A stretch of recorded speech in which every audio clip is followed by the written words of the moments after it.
আসসালামু আলাইকুম এভরিওয়ান। আলোর বাঁধন গল্পের ৪২ নাম্বার পার্ট। তো আর বেশি কথা না বলে চলুন গল্প শুরু করে দেই। ডাক্তার সাহেব আড়ালে দীর্ঘ নিঃশ্বাস ছেড়েই বললেন, আমি এখন শিওর কিছু বলতে পারছি না, কারণ ওনার লাইফ রিস্কে রয়েছে। উনি গাড়ি ব্যাক সিটে থাকলেও মাথায় বেশ গুরুতরভাবে আঘাত পেয়েছে। এই মাথায় আঘাত পাওয়ার ফলেই মেঘলা নামে পেশেন্টের মৃত্যু হয়েছে। আমরা যথাসম্ভব চেষ্টা করেছি ওনাকে বাঁচাতে, কিন্তু শেষমেশ আমাদের হাতে কিছুই ছিল না। এখন উপরওয়ালার কাছে প্রার্থনা করুন এই পেশেন্টের যেন জ্ঞান ফিরে এবং হার্টবিট অস্বাভাবিক না হয়। আরেকবার যদি এমন হয় তাহলে ওনাকে আর বাঁচানো সম্ভব হবে না, কারণ দ্বিতীয়বার ওনার শরীরে বৈদ্যুতিক শক নেওয়ার জন্য উপযুক্ত নয়। কথাগুলো বলে ডাক্তার চলে যায় ওখান থেকে। আধার পাথরের ন্যায় দাঁড়িয়ে থেকে সমস্ত কথাগুলো হজম করলো। তারপর কোনো দিকে না তাকিয়ে হনহুনি হাসপাতাল থেকে বেরিয়ে গেল। পাশে একটা মসজিদ রয়েছে, সে উজু করে জুতা খুলে ধীর পায়ে ভিতরে প্রবেশ করলো। তারপর মিহরাবের সামনে হাঁটু ভেঙে বসে ছল ছল চোখে তাকিয়ে থেকে অভিযোগের সুরে বলল, কেন কেন তুমি বারবার আমার সাথে এমন করো? প্রথমে আমার পুরো পরিবারকে কেড়ে নিলে, তাদেরকে না হয় আমি খুব ভালোবাসতাম, তাই তো আমার থেকে ছিনিয়ে নিয়েছো। কিন্তু কিন্তু এই মেয়েটাকে তো আমি ভালোবাসি না, তাহলে কেন তুমি ওকে কেড়ে নেওয়ার চেষ্টা করছো? এই হারানোর ভয়ে তাকে আমি ভালোই বাসলাম না, অথচ তুমি আজ আবারও আমার সেই ভয়টাকে সত্য করে দিলে। আমার ভাগ্যে কি এতটাই খারাপ? আমি কি একটু সুখ শান্তি ভালোবাসা ডিজার্ভ করি না? আমি তো তারে আমার জীবনে চাইনি, তাই তুমি আমার জীবনে তাকে এনে দিয়েছো, আর এখন এই তুমি তাকে কেড়ে নেওয়ার চেষ্টা করছো। ওই মেয়েটাকে যদি নেওয়ারই হতো তাহলে কেন আমার ভাগ্যের সাথে জড়ালে? আমার সাথে এত কিছু করার পরও আমি তোমাকে ভুলিনি, সবসময় চেষ্টা করেছি তোমার ইবাদত পালন করার। নিজের খারাপ ভাগ্যে মনে করে সব মেনে নিয়েছিলাম। ভেতরে ভেতরে প্রতিনিয়ত একটু একটু করে গুমড়ে মরি। আমাকে বোঝার মতো কেউ নেই। আচ্ছা, একটু কি আমার উপর তোমার মায়া দেওয়া হয় না? তোমার এই বান্দা নিজের প্রিয়জনদের হারাতে হারাতে ক্লান্ত, বড্ড ক্লান্ত। আমি আর এই যন্ত্রণা সইতে পারবো না। এবার অন্তত রেহাই দাও আমাকে, নয়তো আমাকেই নিজের কাছে নিয়ে যাও। তবু আলোকে আধারে জীবন থেকে কেড়ে নিও না। এই পাগল মেয়েটাকে ছাড়া আমি থাকতে পারবো না। ওকে চাই আমার। তুমি এইভাবে আমার বউকে ছিনিয়ে নিতে পারো না। আমি দিব না তাকে, একটুও দিব না। এক নাগারে কথাগুলো বলে থামলো আধার। হাতের বাহুতে মুখ লুকিয়ে কেঁদে দিল। কেউ জানি বলেছিল পুরুষদের কাঁদতে নেই, অথচ আজ এক পুরুষ সব কিছু ভুলে সৃষ্টিকর্তার কাছে মাথা নত করে নিজের চোখের পানি বিসর্জন দিচ্ছে। আজ আধার খানের সকল গুমুর এক মুহূর্তে ভেঙে চুরে শেষ। সময় বড্ড নিষ্ঠুর। এই সময় কারো জীবনে সুখ বয়ে আনে, আর কারো জীবনে দুঃখ। ভাগ্য যে কখন কোন মুহূর্তে ঘুরে যাবে সেটা বোঝা বড় দায়। এই তো কিছুদিন আগে রহমান পরিবারে কতই না সুখ শান্তি আনন্দ ছিল, অথচ এক কালবৈশাখী ঝড়ের উত্থানে সব কিছু তছনছ করে দিয়েছে। সুখের পর দুঃখ নেমে এসেছে পুরো পরিবার জুড়ে। মৃত্যু কখনো বলে কয়ে আসে না। আমরা কে কখন কোন সময় মৃত্যুর স্বাদ গ্রহণ করব সেটা কেউ বলতে পারবো না। ঠিক তেমনি মেঘলা রোহিত জানতো না তাদের বিয়ের পর আর সংসার করা হবে না। তাদের যে চলার পথ এটুকুই ছিল। তারা কি কেউ কখনো সেটা ভেবেছে? কখনো হয়তো কল্পনাও করেনি। আমরা যেটা ভাবি ঠিক তার উল্টোটাই ঘটে যায়, কারণ আমাদের ভাবনা চিন্তার আগে উপরওয়ালা সব কিছু ঠিক করে রাখেন।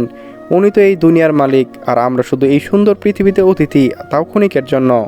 মেঘলার মৃত্যুর একদিন পর তাকে রোহিতের পাশে খবর দেওয়া হয়। দুই পরিবারে এখনো কেউ এই অনাকাঙ্ক্ষিত মৃত্যুটা মেনে নিতে পারছে না। তাদের মনে কোনো দুঃস্বপ্ন। ঘুম ভেঙে গেলে আবার সব কিছু আগের মতো স্বাভাবিক হয়ে যাবে। কিন্তু স্বপ্ন আর ভাঙল কই? এটা যে বাস্তব, আর বাস্তব যতটাই কষ্টের হোক না কেন, তবুও বুকের মাঝে পাথর হয়ে চেপে রেখে নিতে হয়, কারণ আমাদের কারোর হাতে কিছু করার নেই, আর না সামর্থ্য আছে। আদার শ্বশুরবাড়ির লোকের সাথে হাতে হাতে মিলিয়ে সব কাজ শেষ করে বিকেলের দিকে হাসপাতালে ফিরে এলো। আলো এখনও জ্ঞান ফিরেনি, তেমন কিছু উন্নতি হয়নি। এটা নিয়ে সে গতকাল রাত থেকে বারবার মসজিদে ছুটে যাচ্ছে আর উপরওয়ালার কাছে প্রার্থনা করছে তার উপর যদি ওনার একটু দয়া হয় আর মেয়েটাকে ফিরিয়ে দেয়। এছাড়া তার কিছুই চাওয়ার নেই। আজ বড্ড মাইগ্রেশনে ব্যথা উঠেছে আধারের। চোখ দুটো কেমন ঝাপসা ঝাপসা হয়ে আসছে। মনের সাথে শরীরটাও ভীষণ দুর্বল। হয়তো মানসিক চাপ আর নিতে পারছে না। আধার নিজেকে বাইরে থেকে শক্তপোক্ত দেখালেও ভেতরে ভেতরে ভেঙে পড়েছে। অজানা ভয়ে এসে হানা দিয়েছে তার হৃদয়ে, যেটার মধ্য থেকে সে চাইলেও বেরিয়ে আসতে পারছে না। আধার এলোমেলো পায়ে হেঁটে এসেছে আইসিইউ এর সামনে দাঁড়ায়। তার সাথে মতিউর রহমান ও মাহিন রয়েছে, আর বাকিরা সবাই অসুস্থ হয়ে বাড়িতেই রয়েছেন। একটু পরে দরজা খুলে বেরিয়ে এলেন ডক্টর। আধার উদ্বিগ্ন কণ্ঠে জিজ্ঞেস করলো, আমার ওয়াইফ ঠিক আছে তো ডক্টর? ডাক্তার দীর্ঘশ্বাস ছেড়ে বলে উঠলেন, I am sorry Mister Khan, you did our best, but her condition is very critical, she is in coma now. এই কথা শুনে আধার কয়েক পা পিছিয়ে গেল। মতিউর রহমান নিজের মাথায় হাত দিয়ে ধপস করে বসে পড়লেন। তার আদরে মেয়ে নাকি কুমায়, এটা আদৌ মেনে নেওয়া যায়? মাহিন ওনাকে সামলানোর চেষ্টা করছে। একের পর এক ঝটকা খেয়ে মনে হচ্ছে এবার নাসিনি স্ট্রোক করে। এত কষ্ট যে আর সহ্য হচ্ছে না। আধার কিছুক্ষণ চুপ থেকে ন্যানো সেকেন্ডের মধ্যে তেরে এসে দুই হাতে অ্যাপ্রনের কলার চেপে ধরে দাঁতে তাঁত চেপে বলল, মিথ্যে বলছেন, আপনি মিথ্যে বলছেন তাই না? ওই পাজি মেয়েটা আপনাকে এসব শিখিয়ে দিয়েছে। ও তো আমাকে জ্বালাতে খুব ভালোবাসে, তাই এমন জঘন্য প্ল্যান করেছে। সাথে আপনাকেও দোলে টেনে নিয়েছে, রাইট? এই ডক্টর, চুপ করে আছেন কেন? কথা বলুন আর আমাকে বলুন এইসব মিথ্যা। আমার আলো কখনোই কমায় যেতেই পারে না, ও একটু কথা না বলে থাকতেই পারে না। সেখানে কমায় যাওয়া অসম্ভব, আমি বিশ্বাস করি না। ডাক্তার আধারের উদ্দেশ্য শান্ত গলায় বললেন, শান্ত হন মিস্টার খান। আই নো আপনার এখন মনের অবস্থা কেমন, বাট এইসব বললেই কি আপনার ওয়াইফ কোমা থেকে বেরিয়ে আসবে? আর আমি এ ডক্টর, সেখানে কেন আপনাকে মিথ্যা বলবো, তাও এই সিরিয়াস বিষয় নিয়ে? লিসেন মিস্টার খান, আপনার ওয়াইফ কোমায় গেলেও বেঁচে আছেন, আর ওনার ঠিকঠাকভাবে চিকিৎসা চলছে। একদিন না একদিন জ্ঞান ফিরে আসবে। হতে পারে 1 মাস, 8 মাস, 1 বছর বা 5 বছর, তবু দিন শেষে আপনি আপনার ওয়াইফকে ফিরে পাবেন ইনশাআল্লাহ। এখন শুধু আপনাকে ধৈর্য ধরতে হবে এবং উপরওয়ালার প্রতি বিশ্বাস রাখতে হবে। আই হোপ উনি আপনাকে নিরাশ করবেন না। ধৈর্য আর আধার, সে তো ডক্টরের কথাগুলো শোনা মাত্রই জ্ঞান হারিয়ে ফেলেছেন। ফ্লোরে পড়ে যেতে নিলে ডক্টর চমকে উঠে আধারকে ধরে ওয়ার্ড বয়কে ডেকে স্ট্রেকচারে করে পাশের কেবিনে শিফট করা হয়। এই লোকটা আবার কি হলো কে জানে। পুরো 24 ঘন্টা পর আধারের জ্ঞান ফিরে এসেছে। সে বেড থেকে উঠে হাতের স্যালাইন টেনে টেনে খুলে সুরে মেরে হনহনিয়ে কেবিন থেকে বেরিয়ে গেল। এই মেয়েটা কিভাবে পারলো তাকে ছেড়ে কোমায় চলে যেতে? একটু কি বুক কাঁপলো না? আধার সোজা আইসিইউ এর রুমে প্রবেশ করলো। বজ্জাত মেয়েটা তাকে যন্ত্রণার মধ্যে ফেলে কি আরামসে ঘুমাচ্ছে, তার বুঝি কষ্ট হচ্ছে না? তুমি তো বড় স্বার্থপর মেয়ে বেরোলে, এইভাবে আমাকে একা করে দিয়ে কোমায় চলে যেতে লজ্জা করলো না?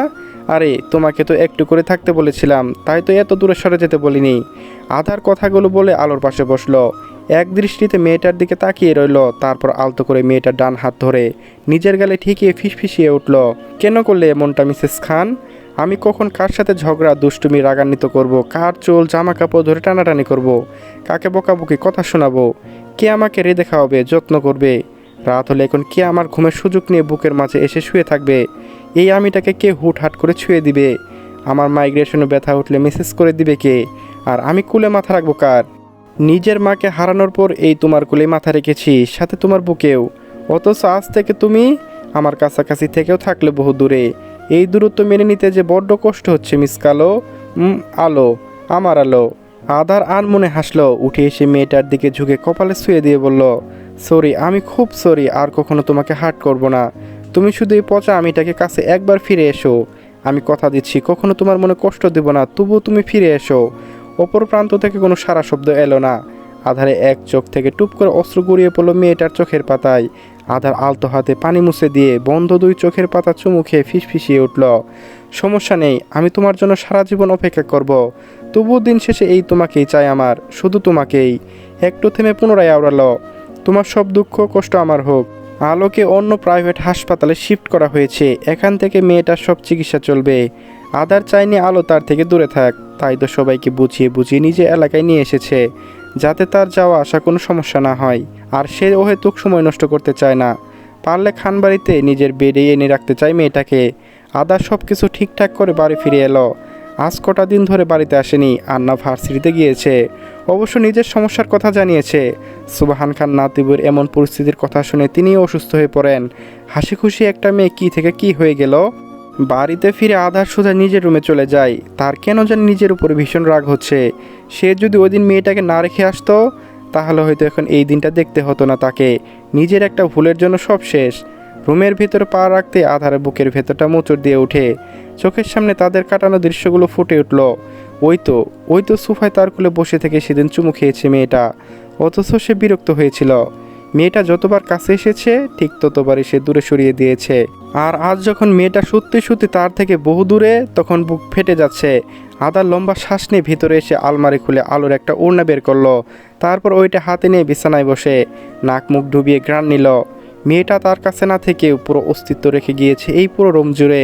হঠাৎই কারো খিলখিল করে হেসে ওঠার শব্দ শুনে আধার চমকে উঠল। তরাত করে পাশে তাকিয়ে দেখল আলো সোফায় বসে থেকে হাসছে। হাসতেই হাসতে মেয়েটা বলে উঠল, কি ব্যাপার স্যার, আপনি এত কষ্ট পাচ্ছেন কেন? আপনি না আমাকে ওই দিন ছুঁড়ে মেরে বলেছিলেন দূরে থাকতে? এই দেখুন না, আমি আপনার কথা রেখেছি। নিজেকে আপনার থেকে বহু দূরে সরিয়ে নিয়েছি।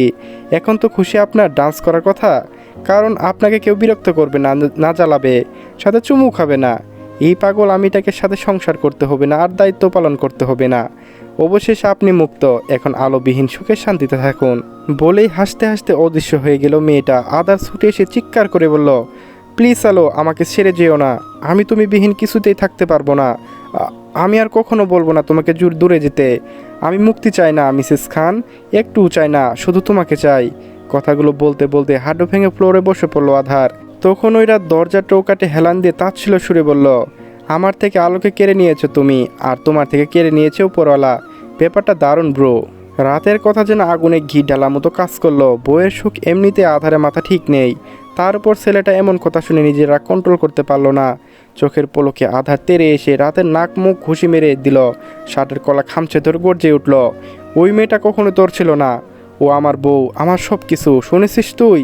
আলো শুধু আধার খানের, আর আমি না। তুই এসেছিস আমাদের মাঝখানে, তাই নিজের লিমিটের মধ্যে থাকার চেষ্টা কর, নয়তো এই বাড়ি থেকে ঘাড় ধাক্কা দিয়ে বের করে দেব। বলে রাতকে দরজার বাইরে ছুঁড়ে মারতেই খেয়াল করলো সুবাহান খান দাঁড়িয়ে আছেন। আদার কিছু না বলে ভেতরে চলে গেল। আর রাত উঠে এসে নাকের মুখে রক্ত মুছে রাগে গজগজ করতে করতে সেখান থেকে চলে যায়। সুবাহান খান ধীর পায়ে হেঁটে রুমের ভিতরে প্রবেশ করে দেখেন তার নাতে ওড়না জড়িয়ে ধরে নিচে বসে আছে। তিনি এগিয়ে এসে বিছানায় বসে ধীর কণ্ঠে বললেন, এমন করছো কেন দাদু ভাই? তুমি তো মেয়েটাকে ভালোবাসো না তাহলে? আধার শব্দ করে নিঃশ্বাস ছেড়ে শান্ত গলায় বলল, বাসি তো দাদা যান, খুব ভালোবাসি, আর সেটা বুঝতে অনেক দেরি করে ফেললাম, তাই তো মেয়েটা আমাকে শাস্তি দিচ্ছে। অবশেষে আধার আজ নিজের ভালোবাসার চেয়ে স্বীকারোক্তি করলো। সে দাদাজানের কাছে এগিয়ে এসে দুই পা চেপে ধরে বাচ্চাদের মতো করে আবদার করলো, ওই মেয়েটাকে এনে দাও দাদাজান, তুমি তো আমাকে দিয়েছিলে, কিন্তু আমি ঠিক মূল্য দিতে পারিনি।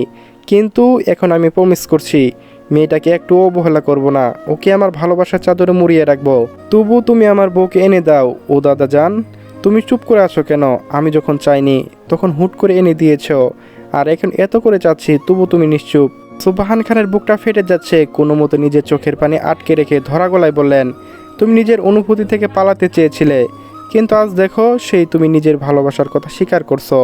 শুধু তফাৎ মেয়েটা এখন তোমার কাছে নেই, অথচ মেয়েটা অতদিন তোমার কাছে ছিল, কিন্তু তুমি তাকে বুঝতে পারোনি।